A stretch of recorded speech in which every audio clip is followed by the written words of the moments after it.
సుగాలి ప్రీతి case ఏమైంది?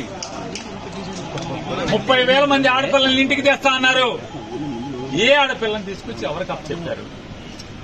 ఎన్నికల ముందు మాట్లాడారు కదా, జగన్మోహన్ రెడ్డి గారి ప్రభుత్వంలో 30,000 మంది ఆడపిల్లలు మిస్ అయిపోయారని. నేను వస్తే వాళ్ళందరినీ ఇంటికి తీసుకొస్తాను. 100 రోజులైన దాటినా కూడా మీకు ఆడపిల్లలు మీ దృష్టి కలగట్లేదా? ఆ రోజు మాటలు కనపడతలేదా? ఏంటంటే మీ తప్పుల్ని మీ పాపాలని మీ మోసాలని ప్రశ్నిస్తానే ఉంటాం.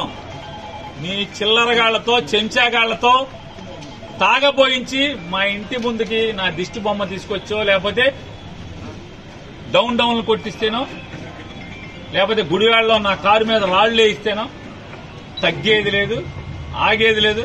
పవన్ కళ్యాణ్ గారికి గట్టి నీ చేతనైతే, చిత్తశుద్ధి ఉంటే, నికార్సైన రాజకీయ నాయకుడు అయితే మంచిగా పరిపాలన చేయి. ప్రజలకు ఇచ్చిన మాటలు ఏమిచ్చారో ఆ మాటలు నిలబెట్టుకోండి, హామీలు నిలబెట్టండి, స్టీల్ ప్లాంట్ ని కాపాడండి, రైల్వే జోన్ తీసుకురండి. ఇట్లాంటి బోళ్ళని చేయండి. ఎన్నికల్లో బోళ్ళని హామీలు ఇచ్చారు. ఊరూరికి, మా ఊరికి కూడా ఇచ్చారు. బందర్ పోర్టు అమ్మకానికి పెట్టారని చెప్పి ఊరు వాడ అల్లరల్ల మోతకే ఉంది. బందర్ పోర్టు తప్పబడిపోయింది, పని చేయట్లా, పని జరగట్లా, దాన్ని అమ్మకానికి పెట్టారు.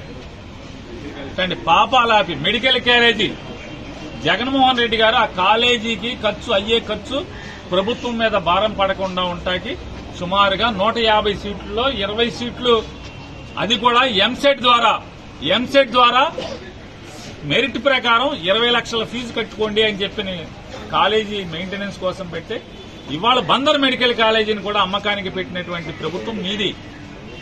అంటే ఒక ప్రభుత్వ మెడికల్ కాలేజీని ప్రైవేట్ వాళ్ళకి అమ్మకానికి పెట్టి ఆ రోజు జగన్ గారు 20 లక్షల ఫీజు కట్టండి అంటే మీరు అంటే ఆ రోజు ఆక్షేపణగా మాట్లాడిన మీరు ఇవాళ 150 సీట్లలో 75 సీట్లు అమ్మకానికి పెట్టి, అంటే 2 కోట్లకి 3 కోట్లకి అమ్మకానికి పెట్టేలాగా ఒక ప్రైవేటు వ్యక్తులకి కాలేజీని బేరం పెట్టినటువంటి మీ ప్రభుత్వం.